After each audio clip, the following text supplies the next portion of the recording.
think the first most important thing you always have to learn is that side stance, because that side stance has what we call a wheeling body, which is how you generate the waist power, right? Which gives you body awareness, you know, the awareness of your own body, teaches you how to generate power, right? And teaches you about the vectors of force. So put your hands on your hips, find your like hip bone. Bend your knees a little bit. You're gonna come out a little bit shoulder width, but now what I want you to do, I think maybe if I turn this way you can see it, is we're gonna turn a little bit. We're gonna get a little bit bend in this one, a little bit straight with this one. And then you come back and you turn again. Now what I want you to do though is, like, people think sometimes like the stance here and the stance here. The stance is here. Like, find one of these bolts on the wall and look at it as you're moving. Focus on one spot on the wall. Remember, you know, there's a couple ways to get into this, but I want to have, you know, I don't want to have any locked out joints, so I start with a little bit of a bend of the knee. And since I already put the table in front of me, normally we just step out, so maybe I'll start here. But I'm going to start doing this side stance. And if you notice when I put the table on the floor, I did the cross pattern thing. You know, the cross pattern thing, because what we're trying to learn how to do is get our arms on what we call the north-south line and get our feet on what we call the east-west line. And as I'm turning, right, I want to be turning my thorax, my spine, my body, right, so that you feel in the inside of your hip, your body going into that. Right, when you feel that complete turn, where, you know, almost your balls are hitting your leg, you know that you're really turning, which is how you're getting your waist power. So wheeling the body is the turning, and the waist power is the turning. And at the beginning, we want to do everything first from here. This is like the first way you learn this is now. Obviously, for what we call the sanshou, which is the, you know, the body technique. You think about your head, your shoulders, and your hips being perpendicular. So I'm not doing this. I'm turning on that axis, you know, if you guys remember I was playing with the boy, I was actually putting my hand on his head, so he had to turn like that way. And again, this is the U-lick, which is the waist power, and the Chaselin, which is the body wheel, and I'm turning. And almost it's my side position. Notice the sub-G, how my stance is side to side, but I'm looking forward. As I'm turning, now with the feet flat, right, with the crane footwork, remember I'm turning on the ball of my foot, but the back of the ball of my foot. Otherwise, my heel comes up like one of the kickboxing. Okay? Notice if I turn this though, how it's creating flexibility. This is the U-lick, the waist power, the flexibility, right? In my obliques, in my spine, in my back, in my chest. This is where I get the power from. But also, you know, like if you were able to see a line coming straight up from this middle point to the ceiling, that's where my center would be. It would actually be like right behind my scrotum, going all the way through the top of my head. Exercise stance. Exercise stance.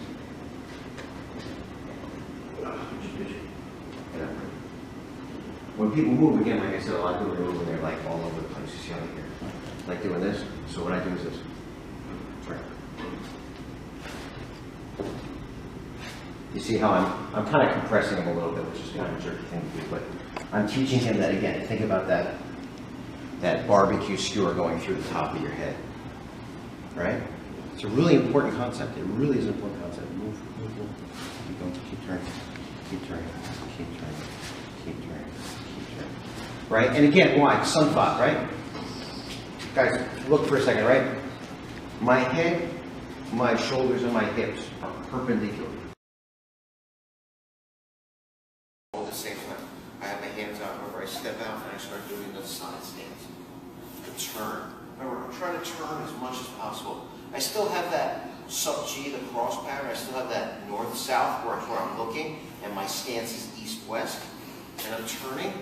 But I want to turn as much as I can to get like a thoracic and a spinal fluidity here. So I'm turning.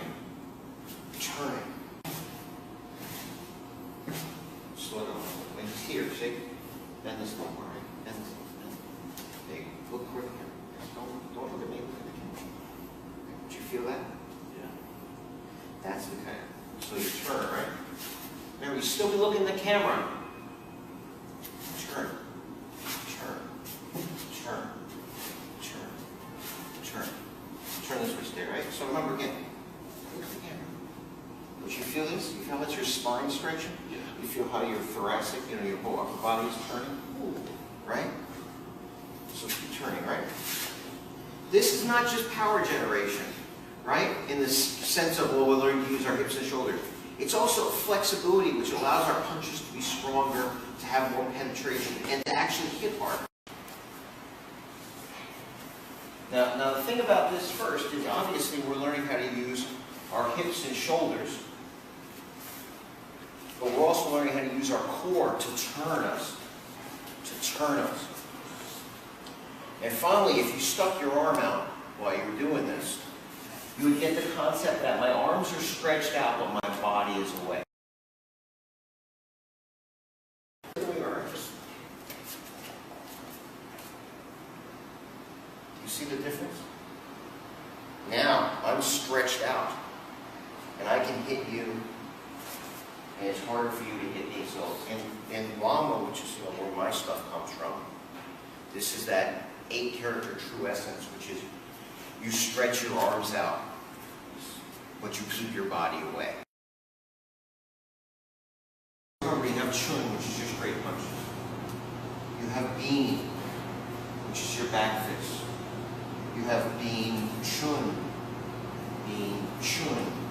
You have Hua, which is a 45-degree downward back fist. Hua. Hua. And you have your cup, which is the overhand. And I said that traditionally cup used to come straight over.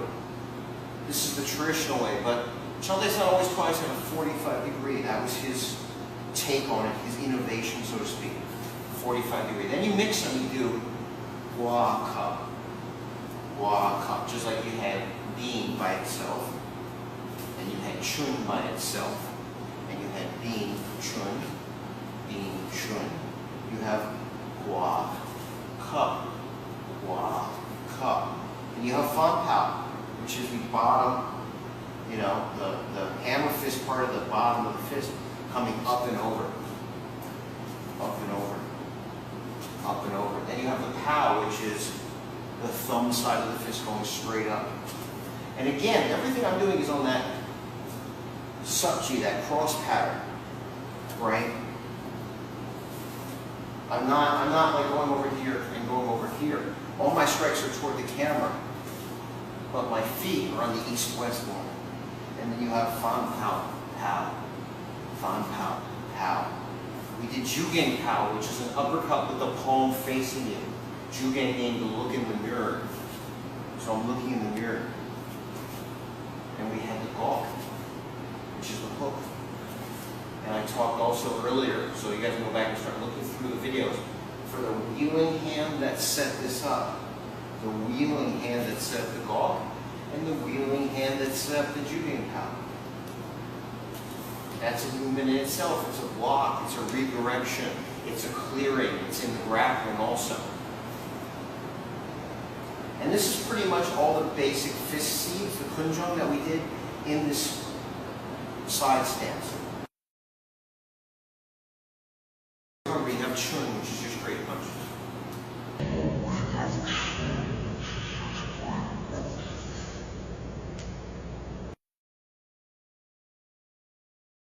You have Bean, which is your back fist.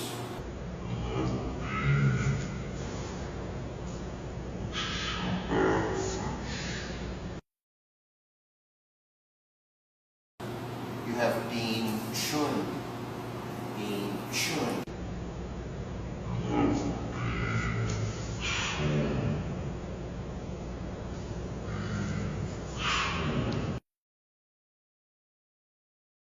Hua, which is a 45-degree downward back fist. Hua. Hua. And you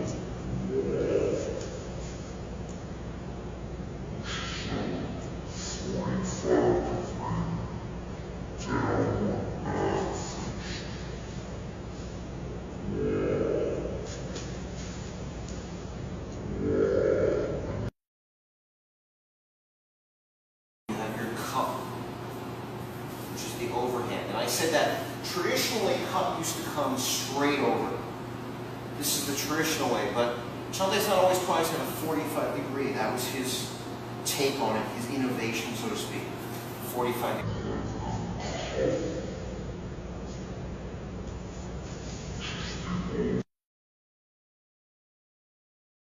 Then you mix them, you do gua cup, just like.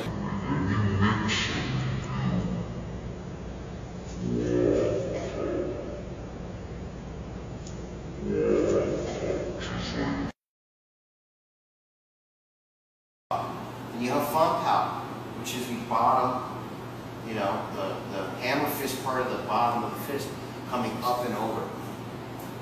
Up and over. Up and over. Then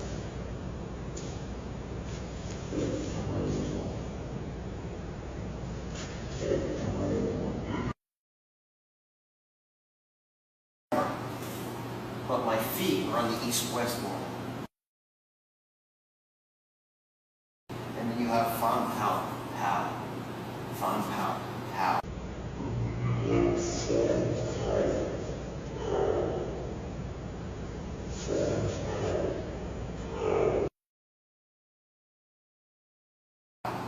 We did Jugen Pao, which is an uppercut with the palm facing you. Jugen meaning to look in the mirror. So I'm looking in the mirror.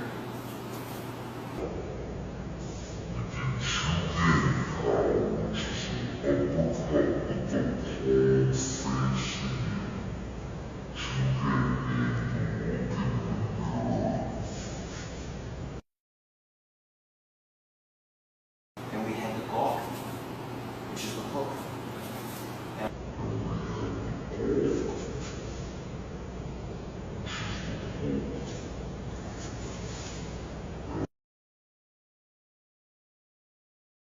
There is something to be said that the traditional way that we practice this is not just to learn fighting techniques, but it's actually kind of a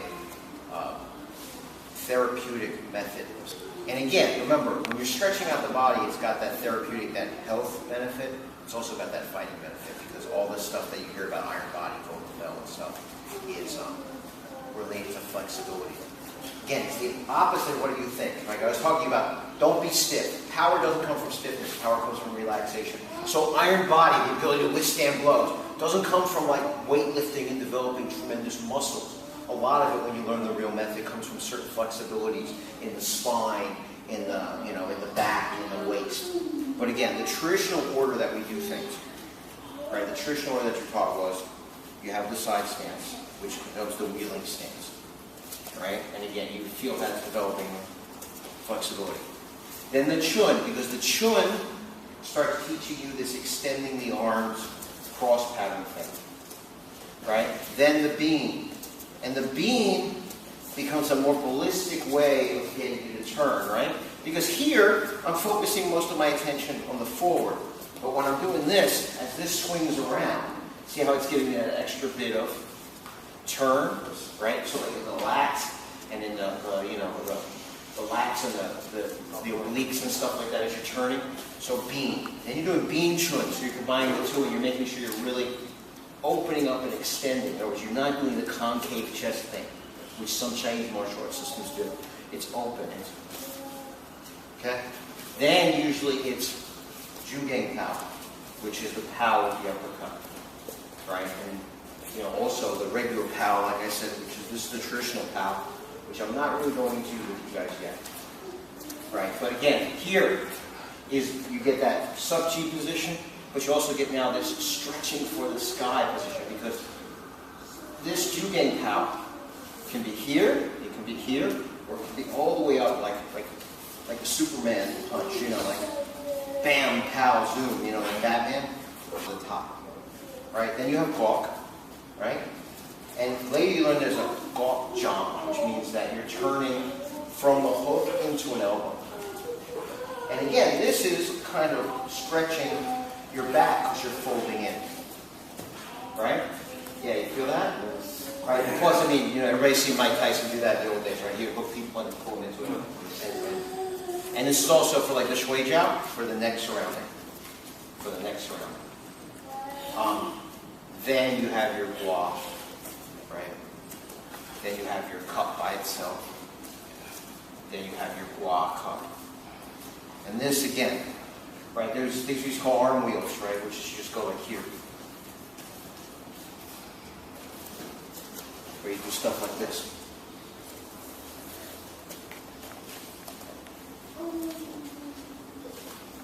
And then you've got like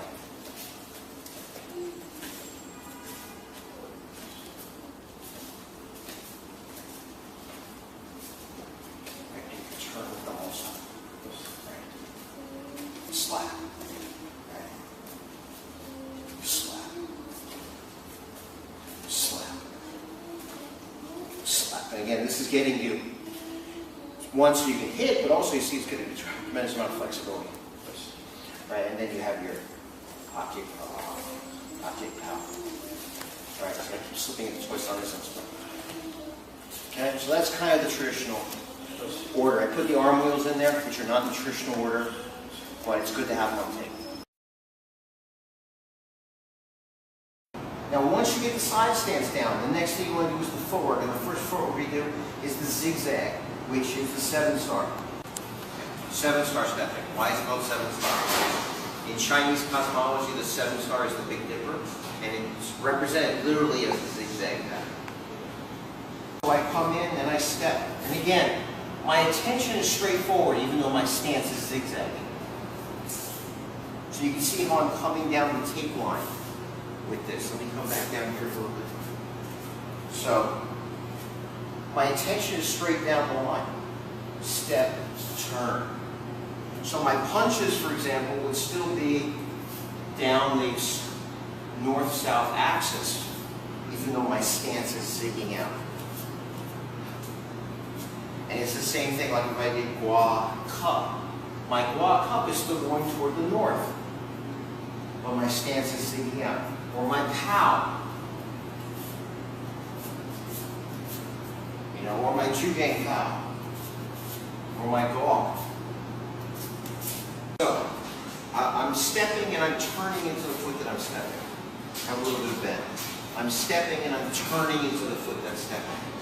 The biggest mistake is to try to artificially move the rear foot. It's wrong. It's completely wrong. And actually, if you notice now, my rear foot now is in front of my bent foot. This is supposed to be my front foot. It's still supposed to be somewhat in front. Somewhat in front.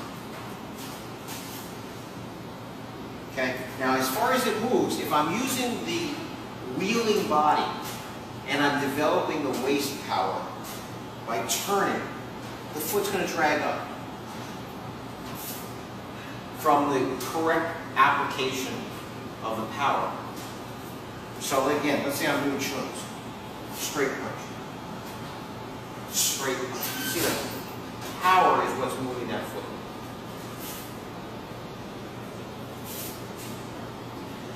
So, you should get used to being chun. Being chun. You should get used to gua cup. Gua cup. You should get used to fan pao pao. Fan pao pao. You should get used to the che sao, which is the circling hand, and the jugang pao. And again, I can do all of these with the footwork. Well, with my palm facing me and my arm kind of bent, this is jugang. Otherwise, pow, just goes straight up. I have chase out block. Block or clear. Block. And then what I didn't do in standing in place was sanshou, pocket, sanshou, pocket. But basically, anything that you have, even G. I can even do G with the side stance. This is the zigzag stepping. Chun. G. Jugang pow. Regular pow. Jugang pow. Block. The basic one, the most important one. Block. Chun. And again, I am not artificially moving this foot. This foot is moving because of the power of what I'm doing.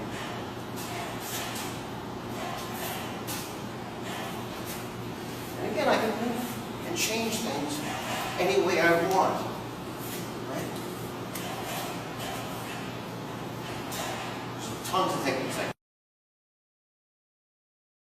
So remember, I can always do stuff in place. You know, like I always go here, right? But I mean, obviously in real life, everything is stepping. So remember, this is that 7-star stepping, right? Stepping with your side stance. This is 7-star foot, right?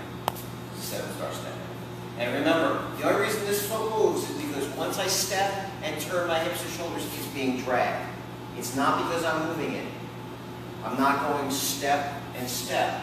I step and my momentum drags the foot along. Okay, so this is Chat Saying. What you can possibly do is do like fake power, like artificial. Like people do this, they go here and they think, well, my foot's supposed to move, so they do this. No, your foot moved because you went.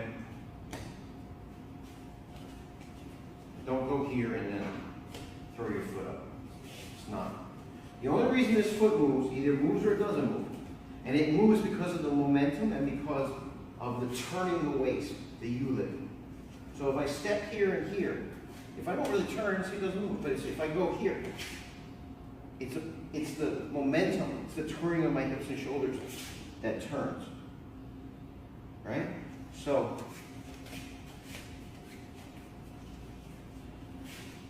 it either moves or it doesn't move. Now keep your heel down. I mean, don't try to plant it. We don't have planted feet. Right? Obviously, because I can move. Do you see how my foot is here? And again, because I turn and use the U-lift, the waist power, that's what's moving my foot. My foot's not going. The way that we apply this, or one of the other ways that we apply this, is the 7-star footwork, which is the zigzag. To go forward, right, which almost everyone thinks about, but to also go on the angle. Right? And so what we were doing on this line, this is the center. My opponent is on this line. So when I'm here, right, for example, the first thing I do, I punch. I'm not going to step forward on this line, right? This is like caveman fighting. This is like retarded fighting. What I'm doing is I'm zigzagging through the line. And if you see, I'm using straight punches now as the example. The center is here. It's the tape line. Here, this is my center. When I go here, well, this is my center. Look at this line, but thinking about this zigzag concept, walking more. Short straight punches, so I'm here. Boom, so I'm on 1, 2, 3, 4, 5. Whereas if I'm doing this, you see how I can hit him, and I'm still kind of away? And what I'm really doing is he's punching here, is I'm going here. When he's going here, I'm going here. Right? I'm still controlling the center, but I'm doing it by going here, and here, and here. So it's wa, ka, fam, hao, hao, bin, shun. Wa, ka. Notice now I'm on the other side. Fam, hao, hao, bin, shun. Wa, ka, fam, hao, hao, bin, shun. Wa, ka, fam, hao, bin, shun. Now, and then if I have to, I'll clear out. And then I'll do some other stuff.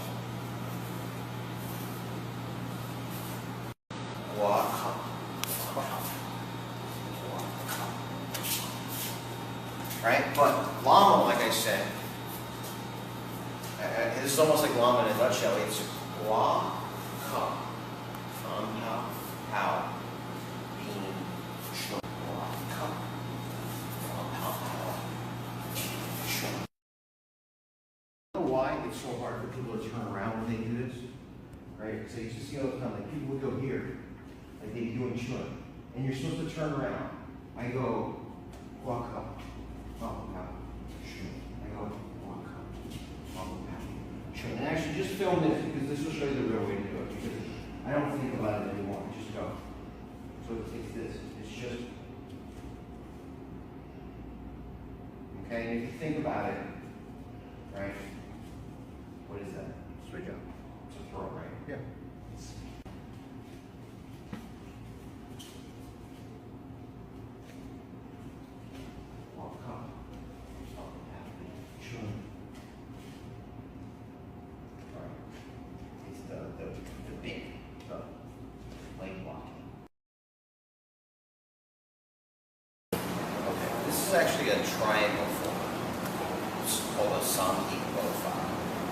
Something is 3 points.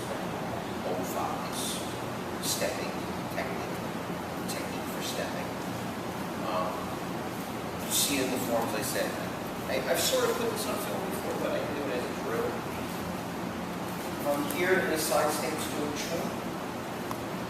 Right, I'm going to step 1 point, 2 point, 3 point. Now, so that was, I started with my right hand. Right punch. So then it's right step, left step, turn, right punch. And the way that we practice is to be continuous. So I just did right, so now I'm going to go left. So now when I do left, I'm going to go left step, right step, left punch. And then I'll do right. I'll go right step, left step, turn right. And then I'll do left. Left step, right step. Punch, step, turn, punch. Punch, step, turn, punch. Punch, step, turn, punch. Punch, step, turn, punch. So I'm punching with the same hand. Punch, step, turn, punch. Alright, so I did this very quickly, just as a rough thing. And again, because I'm doing both sides, it's hard to show it exactly the way I want. But this is why it's a triangle footwork. And I've already talked about how this is a triangle before. If you go back and you look, there's me putting tape on the floor before. But this is my right hand. So now my right hand's going to step. My right leg is going to step with my right hand. Then my left is going to come around and I'm going to turn. Same hand. And it's basically this step. Now I'm going to move to the left. Left punch. My left leg is going to step. My right leg is going to step. And left. So you can see how it's a triangle. I go here, here. I go here, here. I go here, here. I go here, here. See what I mean by the triangle, the something? And then there's chun in the forms. In some places in the forms I go chun, and then I turn around and I go chun.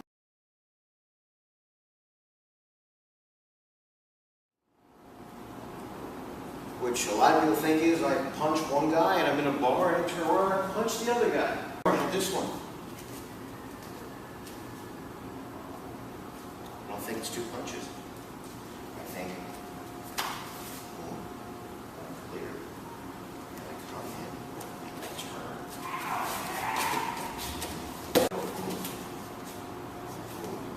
In, turn. And I'm going to shoot that arm. You can see I'm not even holding the other arm. I'll do it on this side maybe.